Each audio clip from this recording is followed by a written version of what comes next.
swerte na mga ka-business. To be continue po mga ka-business, tuloy lang namin kasi di kami nakapag outro mga ka-business namin minamahal. Kasi mga bata ando na kanya-kanya cellphone na. So hindi na namin tinawag. So yun po mga ka-business, no?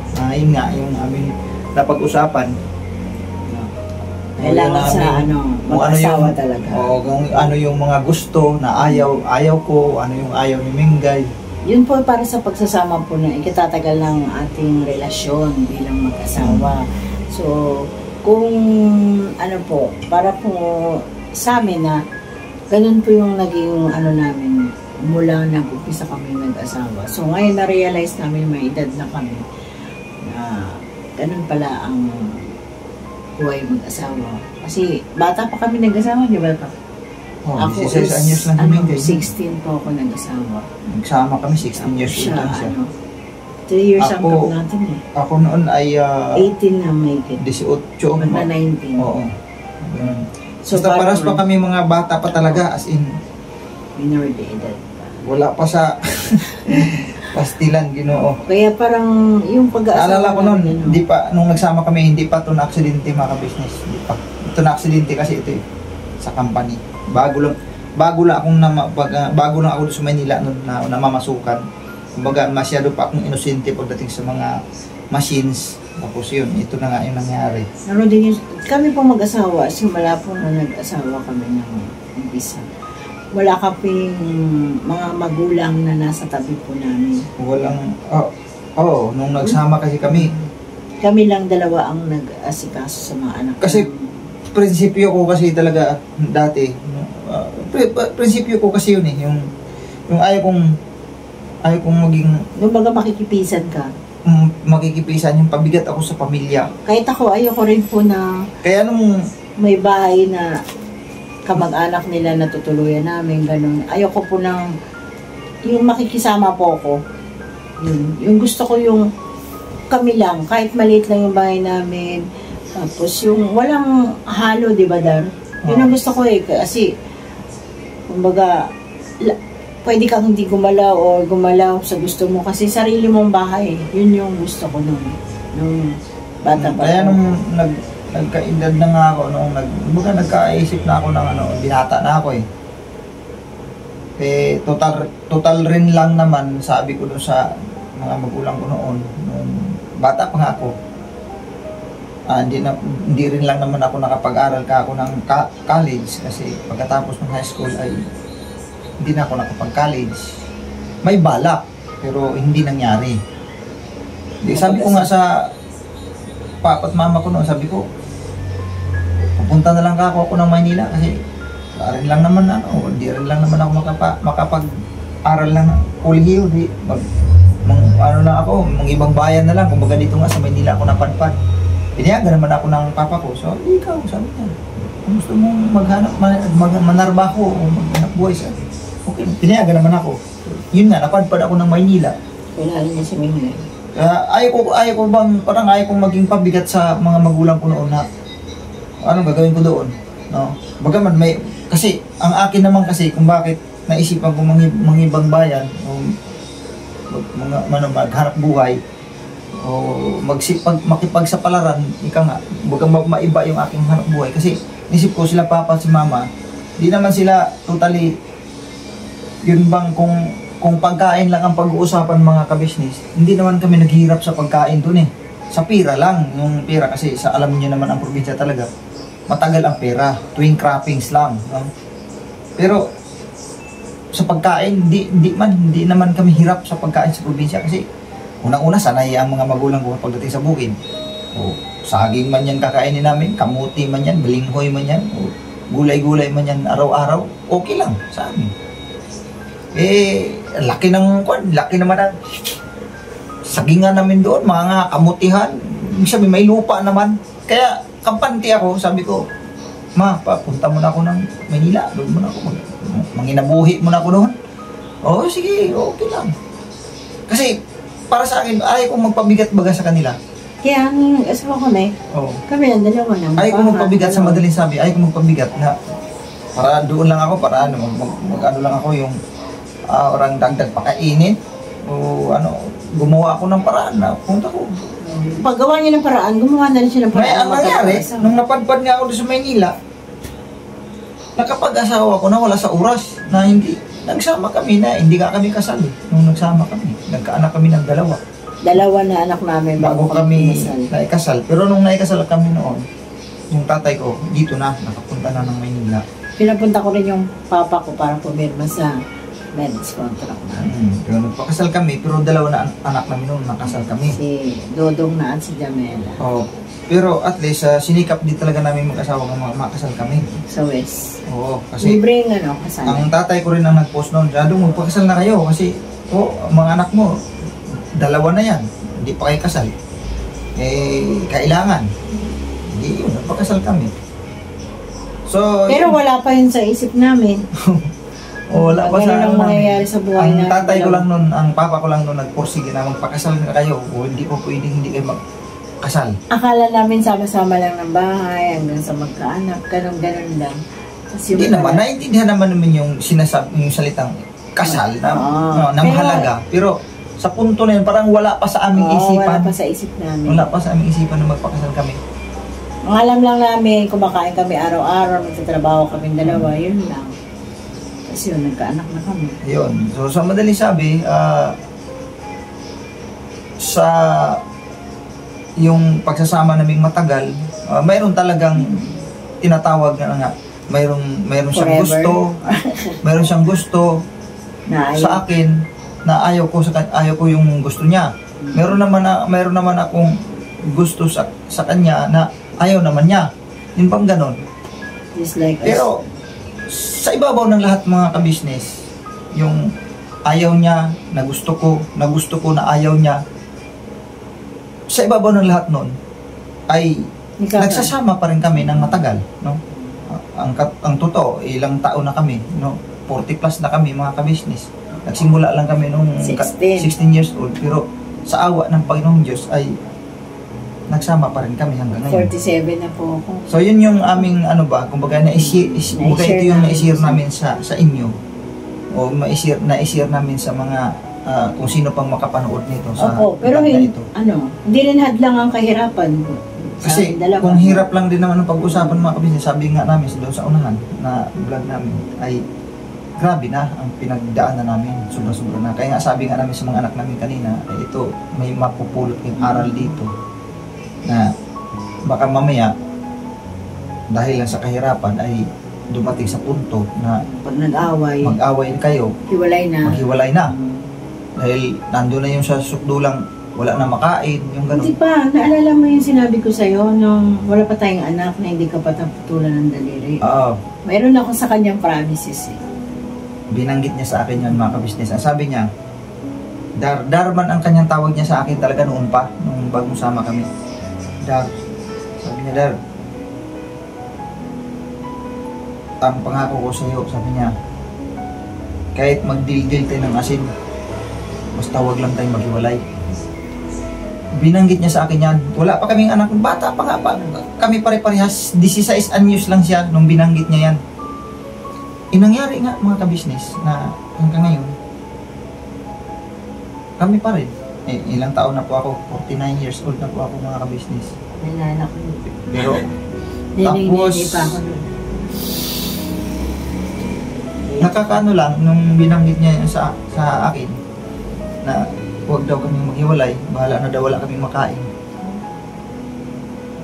Salamat sa Panginoong Diyos, yung kanyang binanggit hanggang ngayon, dininig ng langit na kami pa rin hanggang ngayon. Kasi may basbas na.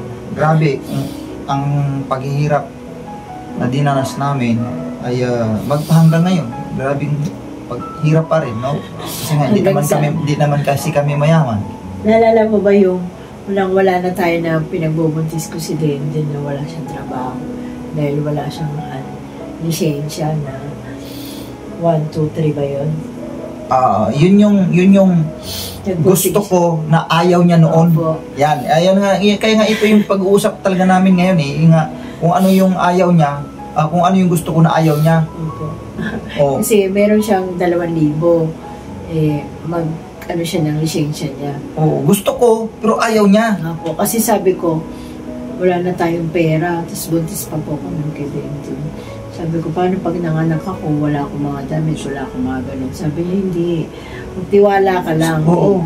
Sumama ako sa kanya, doon sa bayan, no, Baritis bayan, di ba? Sabi ko, pakinggan mo muna ako. Sabi ko sa kanya. Kasi gusto niya mag-trial ng ibang dati kasi sa forklift operator lang siya noon. Sabi ko, yung pera na yan, ibigay mo muna sa akin. Kukuha muna ako ng lisensya. Yung ano yun eh, gusto ko magkaroon ng lisensya. Gusto niya madagdagan yung code ng license niya. Kasi ayaw talaga niya. Sabi ko, maniwala ka sa akin kasi. Kasi itong gagawin ko, para sa pamilya natin to. Ito yung isang tanging paraan na medyo gumanda-ganda yung takbo ng aking trabaho. Hindi ba yung nakapirmis lang ako dun sa yung namamasukan lang, yung mga factory worker lang. Gusto ko umangat kasi may skill ako nga natutunan Driver. na gusto kong iangat, gusto kong matupad. Na gusto ko makahawak ng, gusto ko kasi sabi ko sa kanya, gusto ko mag-try ng mag-drive sa labas. Magmula muna ako sa ganito, maliit, kasi gusto kong umakyat nga, gusto ko sa mga, ano naman, yung mga, ang tawag ito, heavy duty naman. Ayaw talaga niya, so huwag mo na yung unahin niyang ganyan, huwag mo na unahin niyang ganyan. Grabe, galit na galit ako. Sabi ko, bakit hindi mo ako pinapakinggan? Kasi mangyayari ito, kapag nakuha ko itong gusto ko malamang sa malamang, maganda-ganda naman dihamak ang hanap buhay na mapapasukan ko. O di, noong sa katagal kong kumbinsi sa kanya, nakinig siya, nangyari nga. Iiyak pa ako ng mga ka-business kasi sakto lang, wala kami pagbilang tubig, pagkain, and dahil pagkain sa labas ng, doon sa pag-renewan ng lisensya. Nakatingin na lang ako sa mga karinderya, nagugutom talaga ako. Tapos sabi ko, wala malang tira dito. Sabi niya, wala natira. Kasi wala talagang tira. Nag-additional code ako, kasi nga gusto kong umakyat ng magandang, kaya nga kasi gusto ko humawak ng tin-wheeler.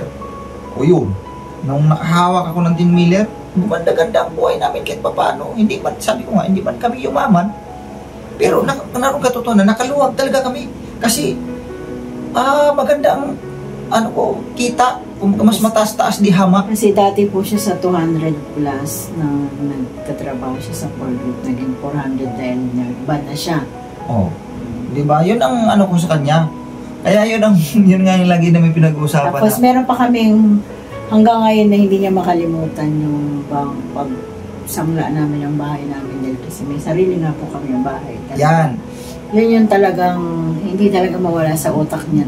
Kahit hanggang ngayon. Lagi kami nagtalo hanggang ngayon. Lagi kami nagtatalo kasi yung bahay na po yun na inaisang. Siya ang nag-ano nun eh. Siya ang nagpursige. Sabi ko, wag. Sabi niya, sige na. Ako, ayaw. Siya gusto. Sabi ko, ayaw ko nga. Siya gusto talaga. Kasi naman po mga kabisnes, nung araw po kasi doon po sa may malapit sa amin. Talamak po kasi doon yung mga kabataan na maaga pa lang nakakapag-asawa na. Tapos nagkakaroon ng bisyo. Bali yung dalawa naming anak, inilayo namin, nangupahan kami dahil akala namin mag-show up yung business namin noon na gulayan or tindahan, lugawan, hindi po nag-show up. Kaya naubos na yung pera. Pero ang sabi niya sa akin, ipahiram mo sa akin, ida-down ko sa L3 na L300 po na sasakyan para nga, doon nga po sa mga EQ diaper, mga ganun, mga deliver. Hindi po ako naniwala sa kanya hanggang sa naubos po namin yung pera na kasi pinagbenta po ng bahay. Ito. Ngayon, ito mga ka-business, ito yung plano ko, ito yung latag ko sa kanya. Ito yung latag ko sa kanya. Total rin lang naman, ayan na yung bahay, isinanla mo na. No? Tuluyan na natin yan. Pakawalan na natin yan. Pero ibigay mo sa akin ang pera. Ito yung latag ko. Sabi ko sa kanya. Ang pera natin dyan makukuha dyan, ito gagawin natin. Ito sit up gagawin natin. Inegosyo natin ng kaunti para may papakita tayo kasi kukuha ko na sasakyan. Kasi sanay ako sa kalsada po eh. Sanay talaga ko. Kabisado ko galawan dyan. Ito sit up na gagawin ko. Inilatag ko sa kanya yun. Ganito gagawin natin. Inegosyo natin yung kumbaga sa kabuuan ng pera. Kumbaga chachap-chapin ko. Ako ang magpaplano. Ganito gawin natin. Ang iba dyan, ilagay din sa bangko. Kasi mag-o-open account tayo. Para pag CI, may pira tayo. Tapos, mayroon din tayong ipapakitang negosyong ganito. ang iba doon, yun ang ipang-down natin. Magda-down din tayo ng kaunti. Sabi ko sa kanya, ito yung latag natin. Ito yung latag ko na pinalala ko sa Pero kanya. kasi ang nangyari po nun mga kabisnes, naisang nga po kasi namin yung bahay ng 110. Pero hindi po buong 110 yung naibigay nun. Chop-chop. Kumbaga, ang unang sangla namin is 20. Padagdag na ganito. Hanggang umabot ng 110. Eh, nagipit na po ko dun sa sinanglaan namin dahil gusto na namin maibenta. Pero, kumbaga, 3 years contract, di ba? Ginigipit niya kami na ang sabi niya doon na nasanglaan namin ay kukunin niya na nga. Eh, malapit na po ang buwan noon kasi magti 3 years na eh. Wala pa kami naipon yung pangkuha. Sabi ko, padagdagan ko na lang. Sabi niya, dadagdagan ko to pero ano, parang benta ang dating. Sabi ko, di naganap ako ngayon na sasalo sa 110,000 na pagsangla namin. May sumalo naman na ibang tao pero dalawang bigay din. So, may mga napag-utangan na kami dahil di ba dumating yung pandemic noon? Pandemic yun eh.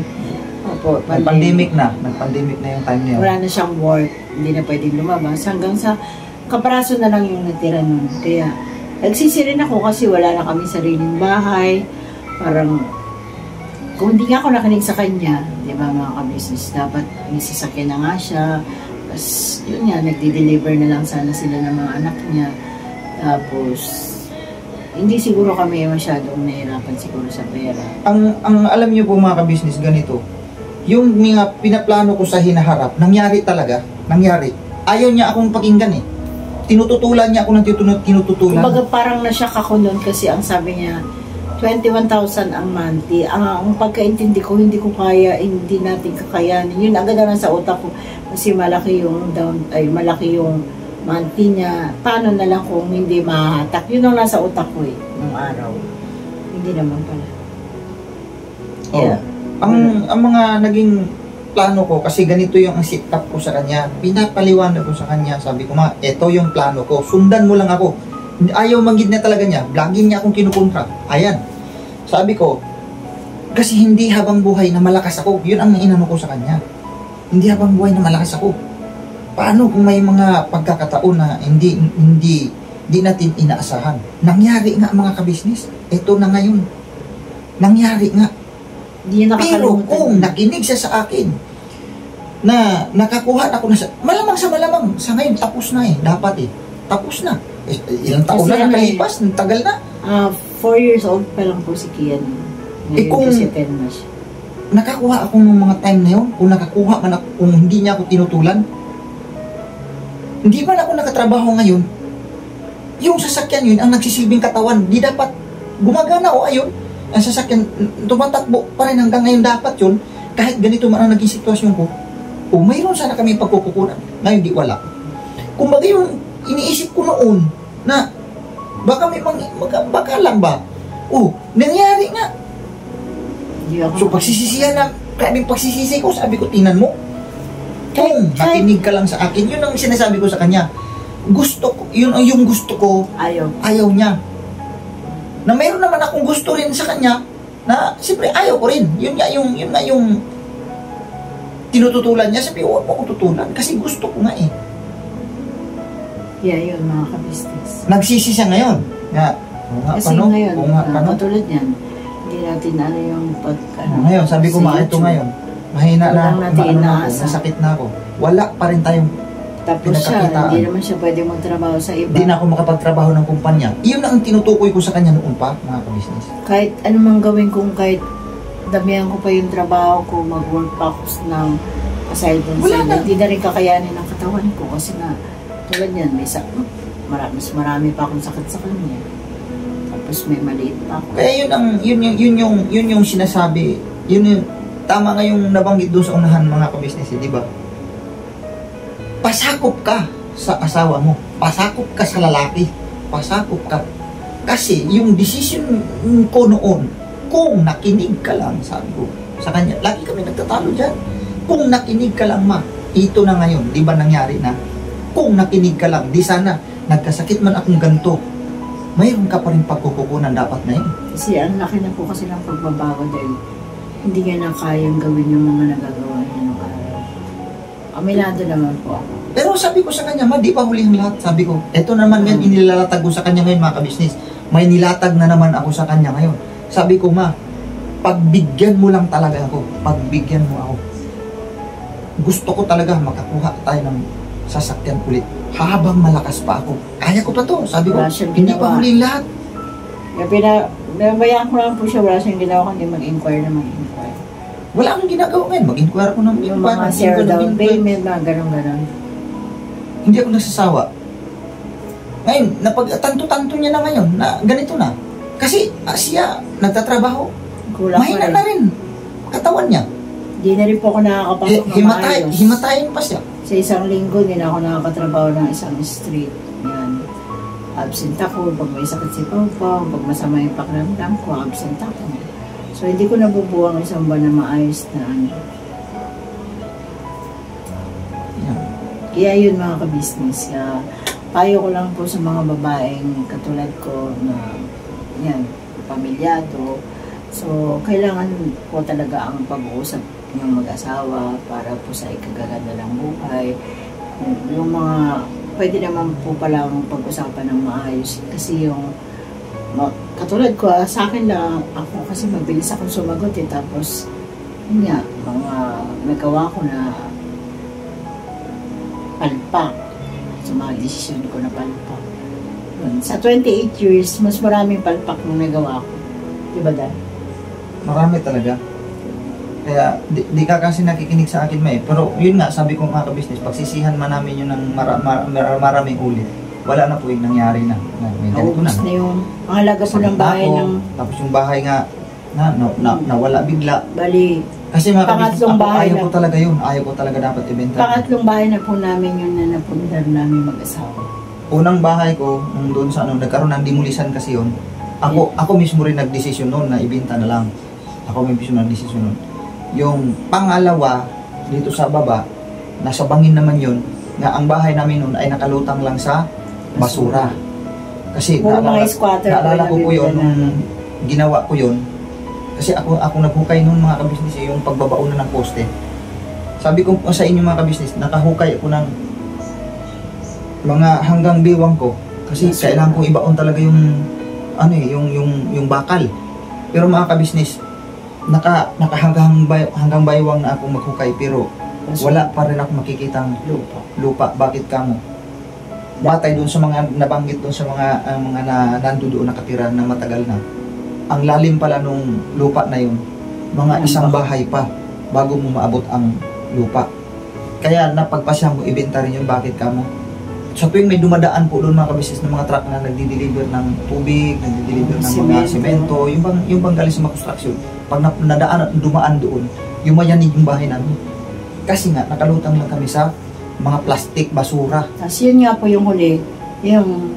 Kaya sabi ko hindi tayo safe dito. Kasi nakaganon pati yung, tinan mo ngayon, di ba, nakikita namin mga kabisnes yung hanggang ngayon, pag dumadaan kami doon, ang laki ng bitak ng kalsada kasi nga, lang yun, basura lang. Sabi ko, huwag nating panghinayangan to kasi kaligtasan ng mga anak natin ang nakasalalay dito. Kung dito tayo tatagal, kasi hindi safe ang lugar. So, lumipat kami. Nakalipat kami dito sa huli. Sabi ko, ito, napakagandang pwesto ito. Malapit sa palengke pati. Sabi ko, huwag na nating ibenta ito. Sinanla niya. Sinangla ko yun dahil din sa makaiwas. Dahil siguro po kung hindi ko rin na isang rahimon, siguro si Dudong, sila Makmaga rin nag-asawa. Tapos, dahil, di ba, nakita mo ko anong lugar din nun. Oo, yung lugar kasi na yun ay hindi safe sa mga bata pagdating sa yun nga, yung mga bisyo, mga business. So, kasi hindi na masawa yun sila Dudong. Wala na akong... Ngayon, nagbago naman sila. Wala na akong choice din. Dahil yun na, nangyari na. Kumbaga napag-usapan na lang din namin. Tapos nagkasakit din kasi si Dudong nun. Kaya, laging sumasagi lang sa isip ko na yung aking pangarap na hindi talaga natupad. Dapat sana ngayon, hindi ganun kahirap pagdating sana sa pera kung natupad lang yung naging pangarap ko na yun, na magkaroon ako ng sasakyan na maibiyahe ko. Wala eh. Hindi nangyari. Ngayon, eto na ngayon. Eto na ngayon. Sabi ko, yung aking pananaw noon nga, baka ito ang darating. Nangyari na nga mga kabisnes. Hirap na. Eto ngayon, magsisisi man siya doon sa kanyang pag-against sa aking plano. Wala na siyang magagawa. Kaya yun mga business, silbing aral sa mga hindi nagkakaunawaan sa mga bagay na ayaw at gusto. Yun, kami yung dalawa yung kiyabok na. So, i-share lang po namin sa inyo yung aming naging buhay sa ganong taon, sa ilang taon namin mag-asawa.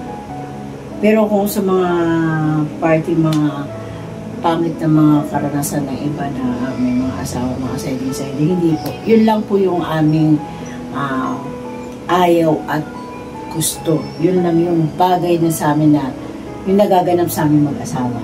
Diba gano'n? Yun lang. Pero aminado naman po na marami akong pagkakamali. Kaya, Papa, sorry. Sorry, my love. Napagtanto niya ngayon mga business talaga talaga sukdulan na Opo, kasi may sakit na ako Tapos wala siyang hanap buhay tuloy na maayos. Di ba? Buti na nga lang, nagpasalamat na nga lang din kami talaga sa ka-business family dahil nakupkup kami. Dahil nakalibre kami ng bahay.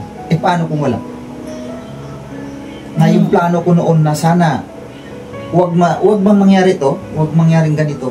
Kung dumating man sa punto sana na eto na nga yung inisip kong na baka kasi tao tayo di man bakal nga kinakalawang o ito nangyari nga mga kabisnes yung aking inisip. Tapos yung bang siyempre yung nakaraan ganun, tapos ngayon kahit magkukumahog ka parang hindi na kaya ng katawan mo. Kahit anong pilit ko na maging malakas na gawin ko lahat katulad ng dati, hindi na talaga kaya. Kaya yung mga bata pa ngayong mga mag-aasawa, yun lang po yung payo namin. Pag-usapang mabuti na ang lahat bago padalos-dalos ng desisyon. So yun po mga ka-business, sana magsisilbing din to. Aral na rin talaga sa amin. Tsaka sa mga bagong mag-aasawa, talagang yung pagdating talaga sa desisyon, kung ano yung inilalatag ng asawa ninyo, lalo pat ang lalaki talagang pangunahin nag-iisip dyan kung anong ilalatag ng magandang huwag nyo agad tutulan, kasi ito na nga yung nangyari sa amin yan. Tutol si Mingay talaga, kahit sa anong tutol talaga yan. Kumbaga naging negatibo kagad siya nga, naglatag pa lang ako ng ganitong plano, negatibo na kagad ang kanyang pananaw. Sabi ko, hindi dapat ganun siyempre, pag tumutol siya, sira na plano mo. Kasi may tumutol na sira na. So, di naman po pwedeng talagang ipipilit ko pa kasi mahulog sa away. Wala. May maganda ka pa bang mapaplano kapag na gano'n na ang mangyari, na nag-aaway na kayo? Wala na. So, sige, yun ang gusto mo, sige. So, yun pa mga ka-business. Nagagalit na siya. Maraming salamat. Wala na. Mag-outro ka na. Salamat po mga ka-business. God bless po sa ating lahat. Huwag kayong mag-alala kasi dahil po sa tagal namin na yan, marami na kami naging anak. So, yun po. Support lang po natin mga ka-business, ka-business official, Papa Dins TV, ka-business family, Mrs. KB official, at siyempre famous Budang official. Right? At sa lahat ng mga kagwangs, mga ka-business na nasa sirkulasyon pa ng ka-business family, please support po mga ka-business na minamahal. Ang iyong abang lingkod mga ka-business, Kabangbok na official, nagpapasalamat sa inyo pong suporta. Thank you talaga. At sa lahat po ng sponsor at silent viewers, maraming salamat po sa inyong lahat dahil nandyan kayo at walang sawang panonood po sa aming mga kanya-kanyang YouTube channel. Yan po, maraming salamat po sa inyo po. At huwag po kayo makalimot manood ulit. Charot. Alright. Birabanat lang po tayo mga ka-business na minamahal. Bye-bye po. Never say goodbye. Tomorrow is another day. Bira, Bira banat. banat. Bira banat. Todo. Malalagod ka kay ate. Wala kang todo-todo ha. Todo-todo, umulang.